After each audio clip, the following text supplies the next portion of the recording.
Good evening, one and all. I'll just share my screen. So does anybody take, oops, come on.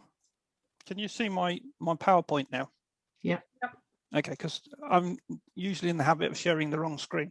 So I just thought I'd double check. So does anybody at the moment take bookings through their website?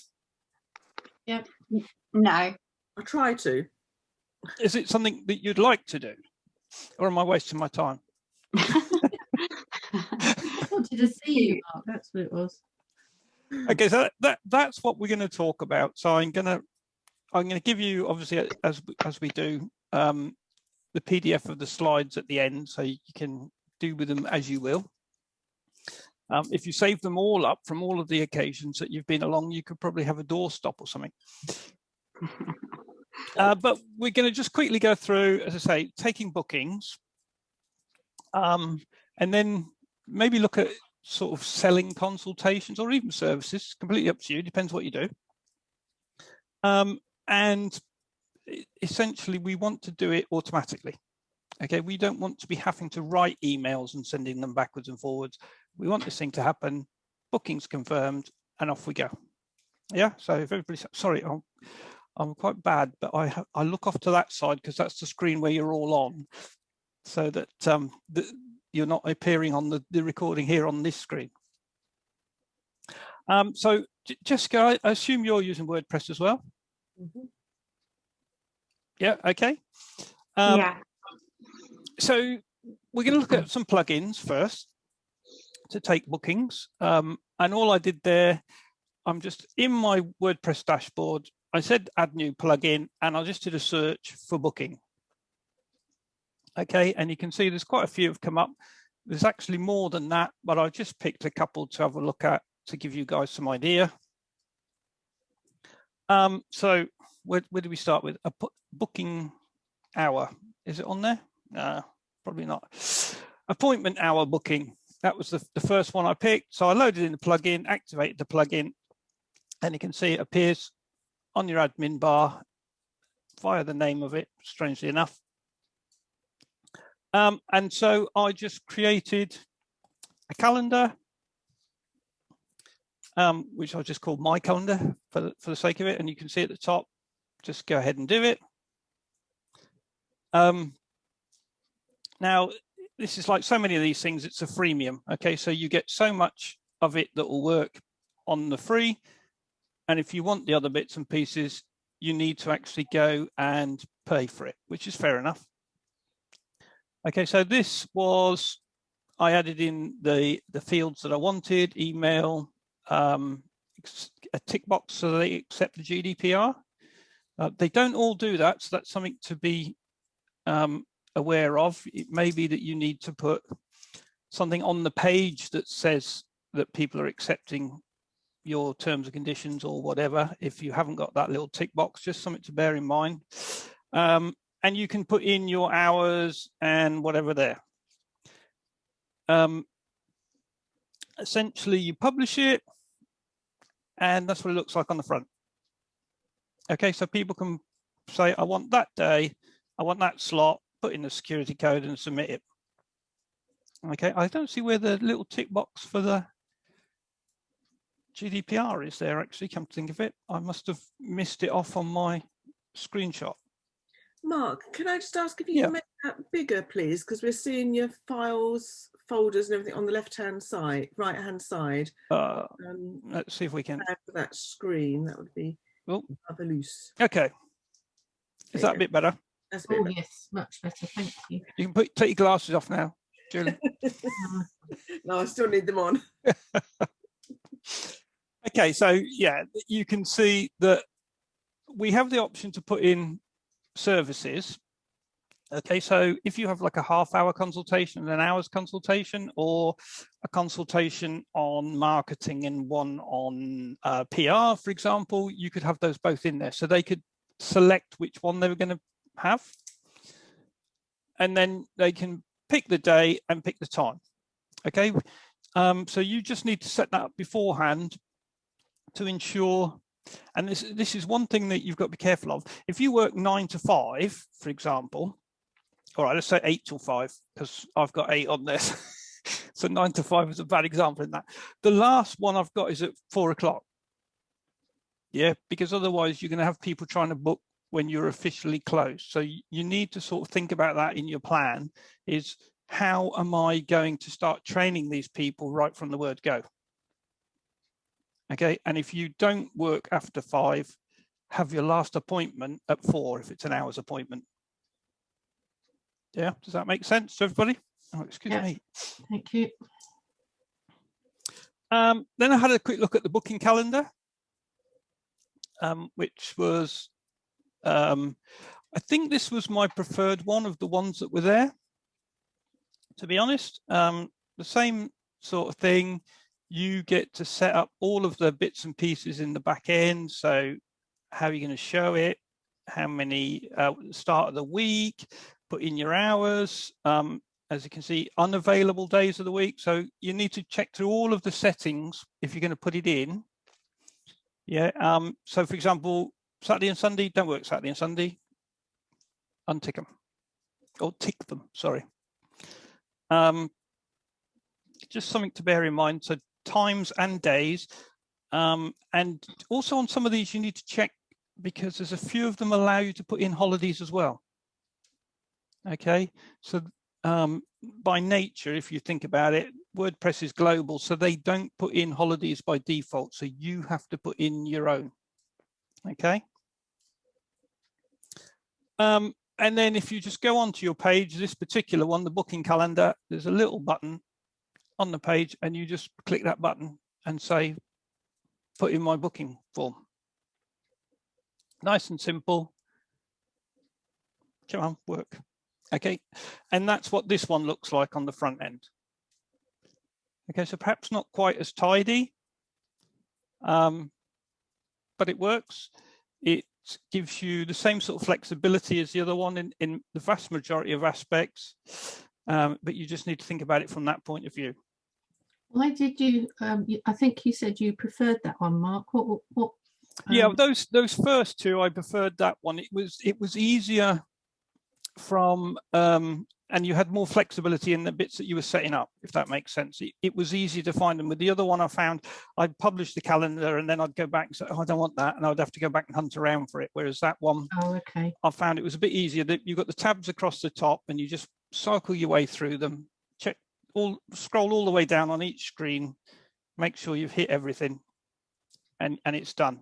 Like I said, with the other one, I had to publish it, go and have a look, and then go back and tweak it a bit, and then come back.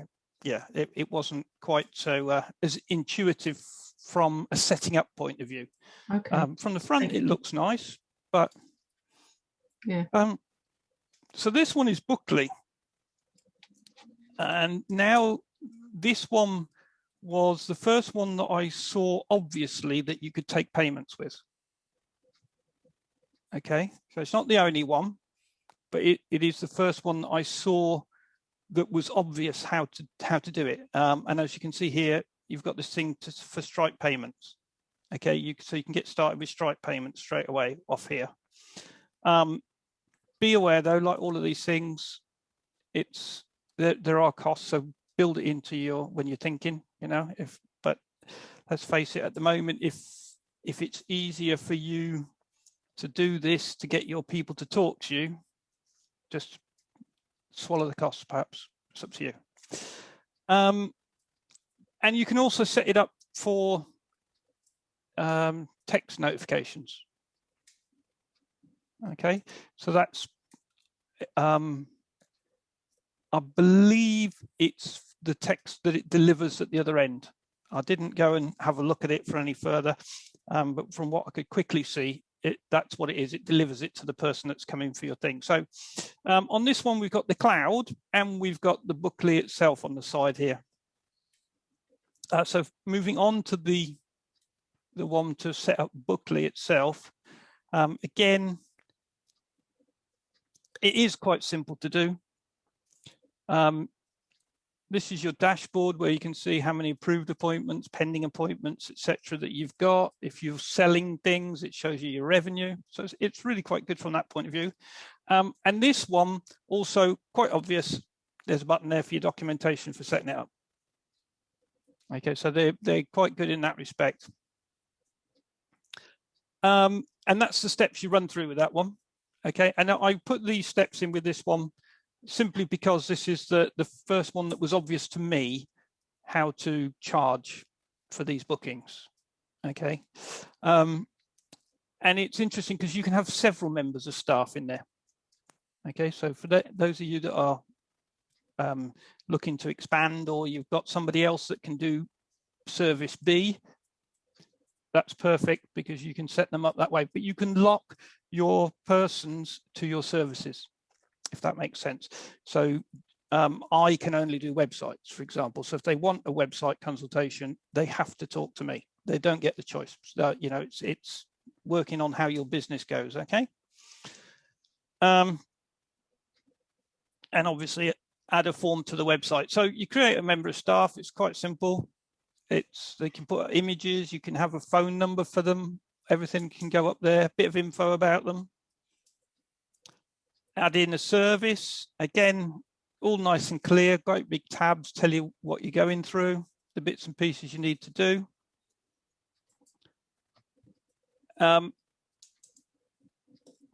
this is part of the setup process. So you get to select the color that it's going to appear. So at the moment it's a horrible orange. So I changed that to an even not quite so horrible blue.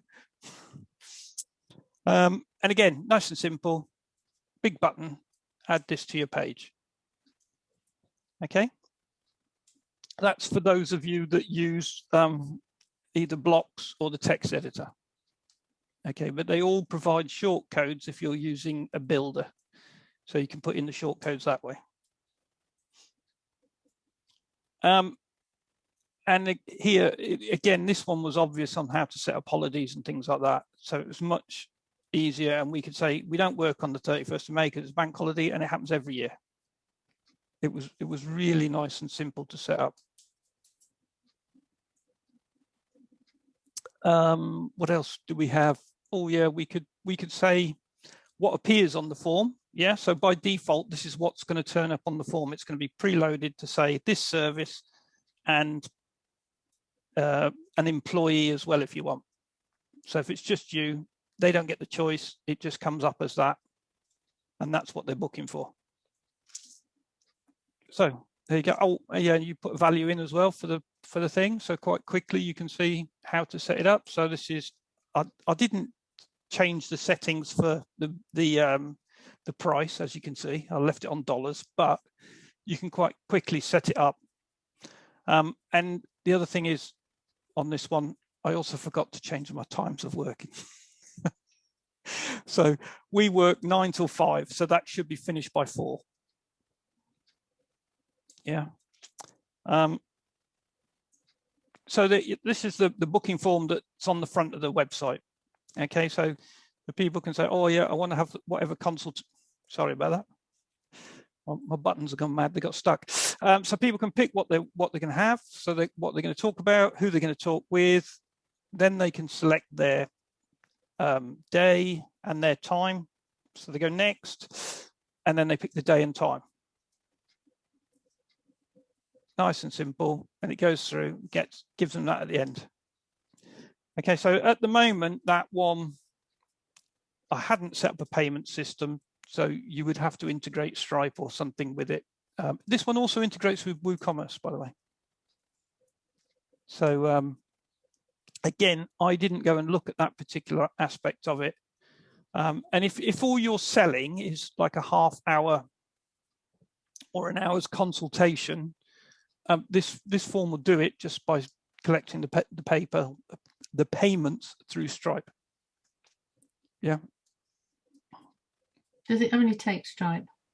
It comes with that setup as I showed you at the start, Stripe by default. Yeah. So don't forget, Stripe allows people to use a credit or a debit card. So it is a useful service from that point of view. Because most people will want to charge a business cost to the business via a card. And a lot of people will not have a PayPal account for their business, for example. No, but they can still do credit and debit. Yeah, so they can do credit and debit, but it's easier through Stripe rather than going through PayPal. That's my personal understanding. Okay, I don't know the comparison, so that's useful to know. Stripe is for business essentially, in that respect, as in you tend to get your money a little bit faster than PayPal, is what I've found. But also you don't, if you suddenly start having lots of activity on a PayPal account that they haven't seen before, quite often they'll suspend the account or they'll hold up payments or whatever, which is fair enough. It is a security thing, but it doesn't help you as a business owner. And if you start having one booking a week and then you go and have a Facebook campaign or something, and then you've got 5 a week, you may find that all of a sudden your money's held up. So from that point of view, Stripe, is the way we look at it, Stripe is a bit more business minded in that respect. You know, it's just the way it is. And you can also use third-party booking apps. So I don't know if anybody's seen Calendly before. So Calendly is a good one because it allows the person booking to change the slot without having to email you backwards and forwards. Okay, so you create a Calendly account, you go in, you set up whatever you're going to have. So in this instance, I've gone for, we create a 1-hour meeting, a 60-minute meeting. And then I just go through and add it to the website. I get an embed code, which I put into my WordPress website. So back to your page on your website, you have to make sure that the text rather than visual is ticked, and then put in that code. And then that's what people see from the front. Okay, so this is a free account that I had here, which is why we've got the powered by Calendly in the corner. And it does mean that I can only have one thing that people can book. Okay, if you have a paid account, one, you can get rid of that. And it also means you can have, right now, you can select a 30-minute or a 60-minute consultation or whatever you want to do, or a 60-minute consultation for this, or a 60-minute consultation for that. It gives you that flexibility then once you've done that. So you can see here days that I'm available.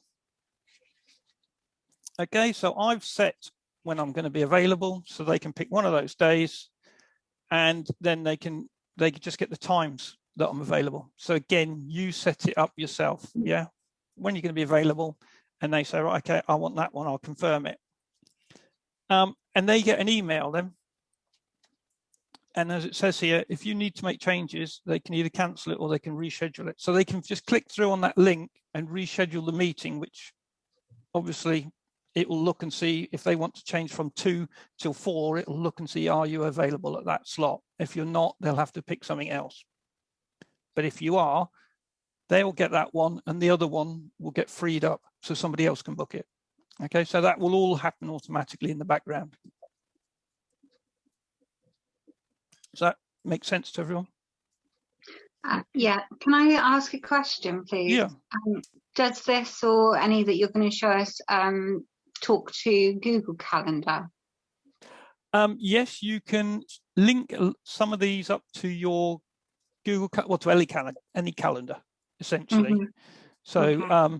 When you create your Calendly account, so this is what the person that's booked the meeting is seeing, but you as the owner can connect your calendar to it. So okay. It will fill it in for you. So your schedule's getting booked out and you will see that this person has cancelled at 2 and have now moved to 4.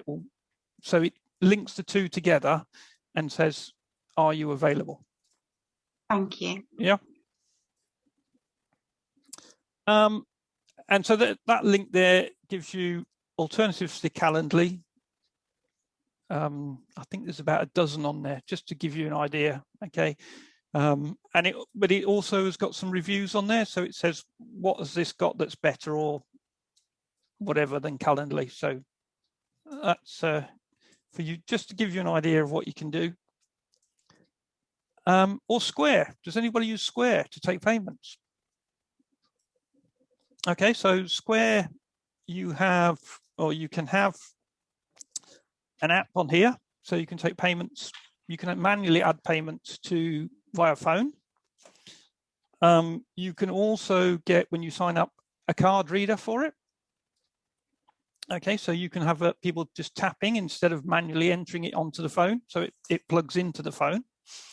And like so many of these other things, you get the little card reader as well. So there's that. But you can also take payments and bookings via your website.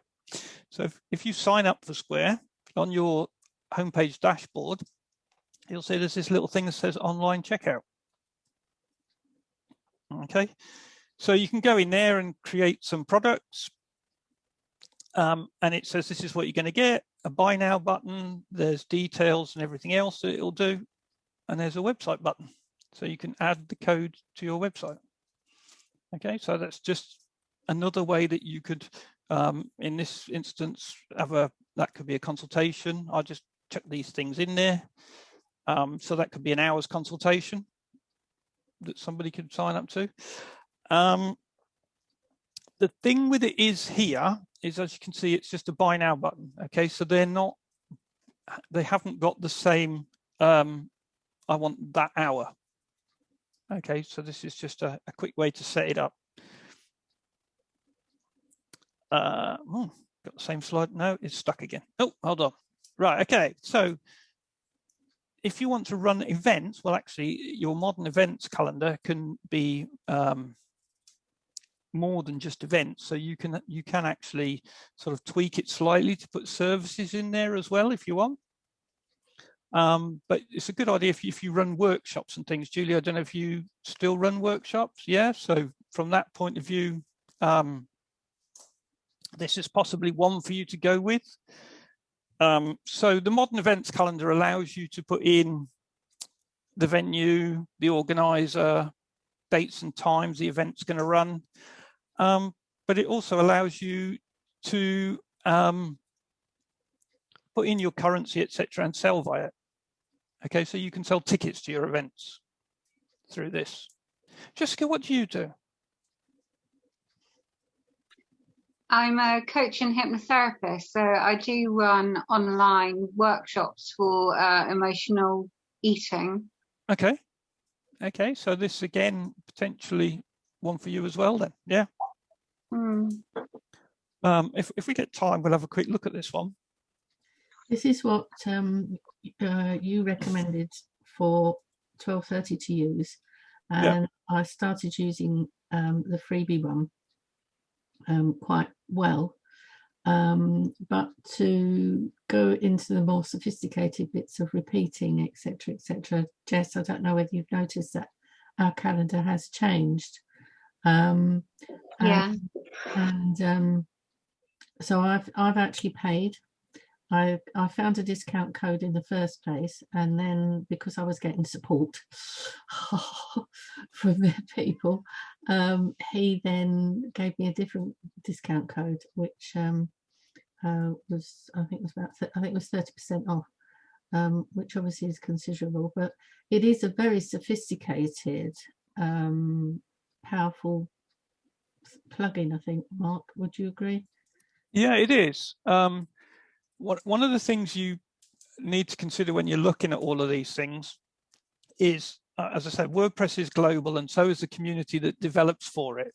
So you need to consider the language that's going to be used, possibly, when you're looking for documentation support, things like that.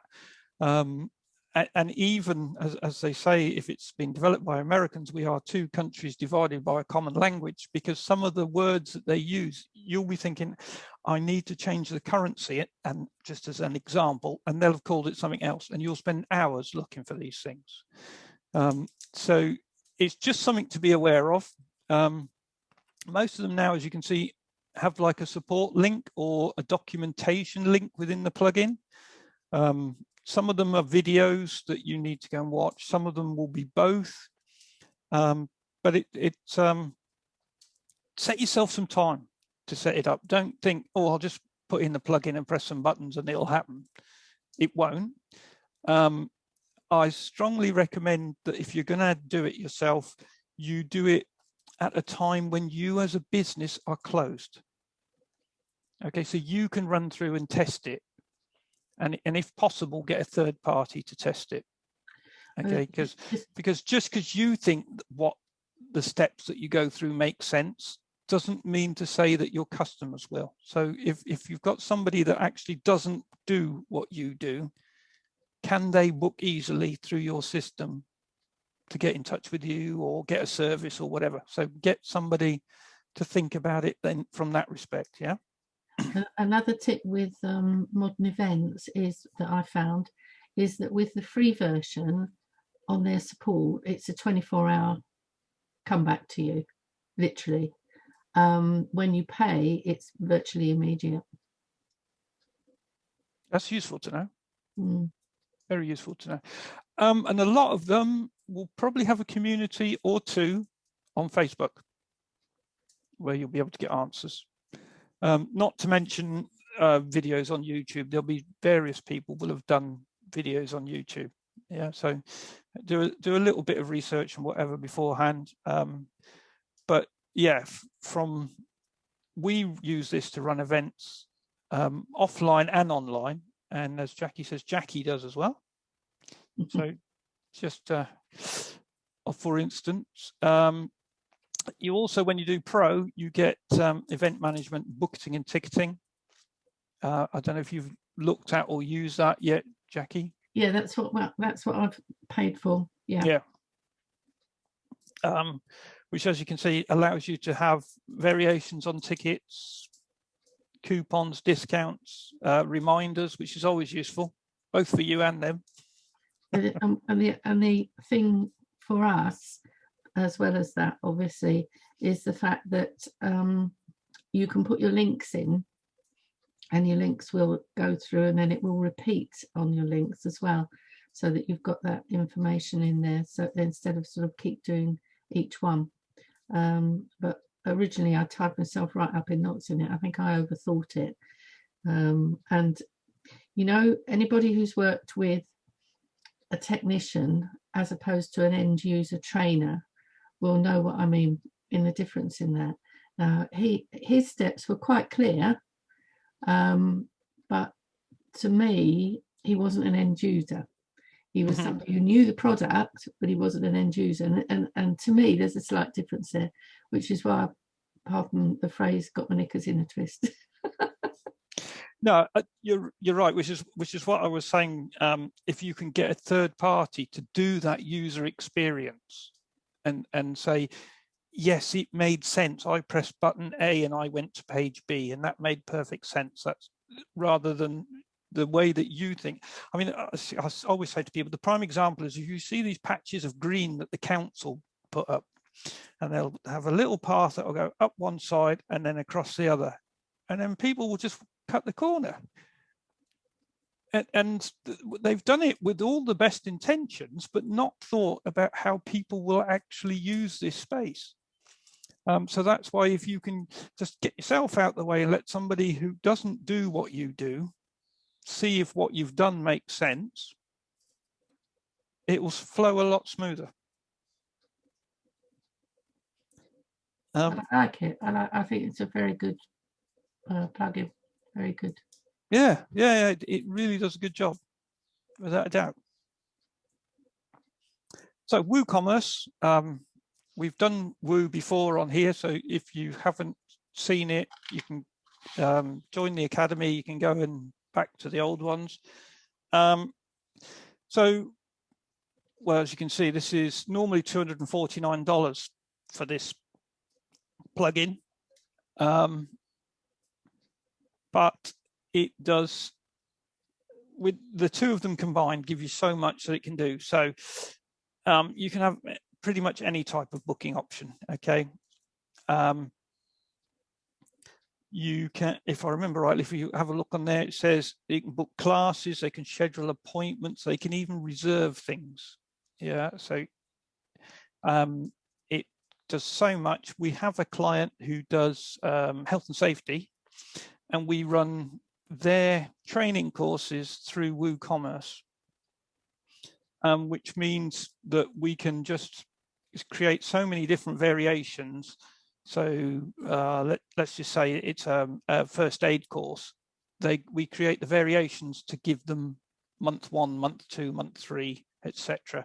And then when people book, they're allowed to book for so many and say, and I'm going to send John and Jim and Fred. So they book 3 and they send them along as well. But you can collect that information as part of the checkout process. Who's going to attend this event? Get the names and things like that. I can't quite see. Is that a one-off license or is that annual? That's annual. Well, it's 1 year of, as it says, 1 year updates and support. Okay, so it doesn't mean to say after that year it will stop working. It just means that you won't get the updates anymore. No. But again, you're running a business, and if my business needs to have ABCD, and this is the only thing that's going to give me ABCD, $149 for the year. Yeah, and again, what I've been finding over a period of time is that a lot of these things, I'm not saying WooCommerce has, but a lot of these things are actually, there are discount codes out there, so it's worth looking at that. Yeah. And the interesting thing here, if you look here, is this is actually integrated with WooCommerce. So it's not WooCommerce have built their thing and then somebody's got, oh, won't it be a good idea, and created that. They're actually working together. So you know it will work with WooCommerce. Yeah, so that's I mean, as hopefully you're aware, if you're going to add anything new to your website, when you do the search, so for a new plugin, you have to confirm that it's going to work with your version of WordPress. Yeah, check to see that it's been supported, it's getting updates, as well as the reviews on it. Mark, this version, this WooCommerce here for bookings, is that totally separate to WooCommerce that sells widgets? So WooCommerce is an e-commerce platform. Yeah. Yeah, so that's a plugin. You can then get numerous add-ons to it. So you can have Facebook, for example, so that you can push when you put new stock onto your shop, it will automatically push it out to Facebook and Instagram and things like that. You can get all of those sort of plugins. So this is just another one that does a specific thing. Yeah. Do you have to have the main WooCommerce? Yes. Yeah. In order to use bookings? Yeah. Okay. But WooCommerce itself is free. Oh, which is the huge sort of bulk of it is free.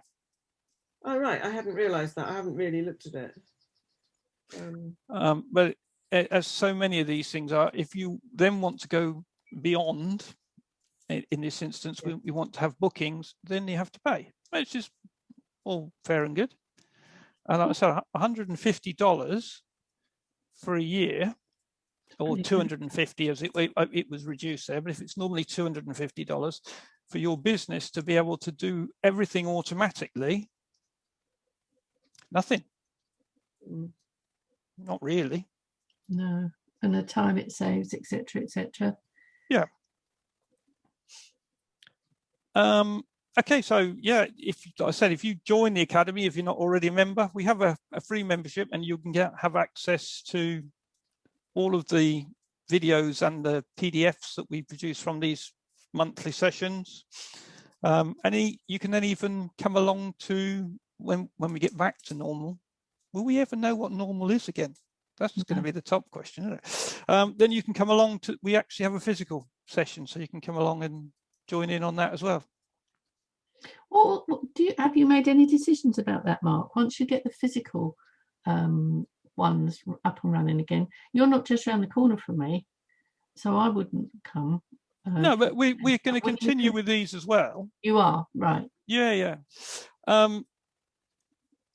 Because we can reach more people. Yeah. You know, and also from your point of view, if it's 5 to 6 on a Tuesday evening and you're stuck in Maidstone and you want to get there, you could always just jump on your phone or whatever. So how we're going to do it, not sure. We may have 2 separate ones. You know, that the finite bits and pieces we've yet to work out, but that's the aim. Yeah, without a doubt. Great. Okay, so here's your modern events calendar.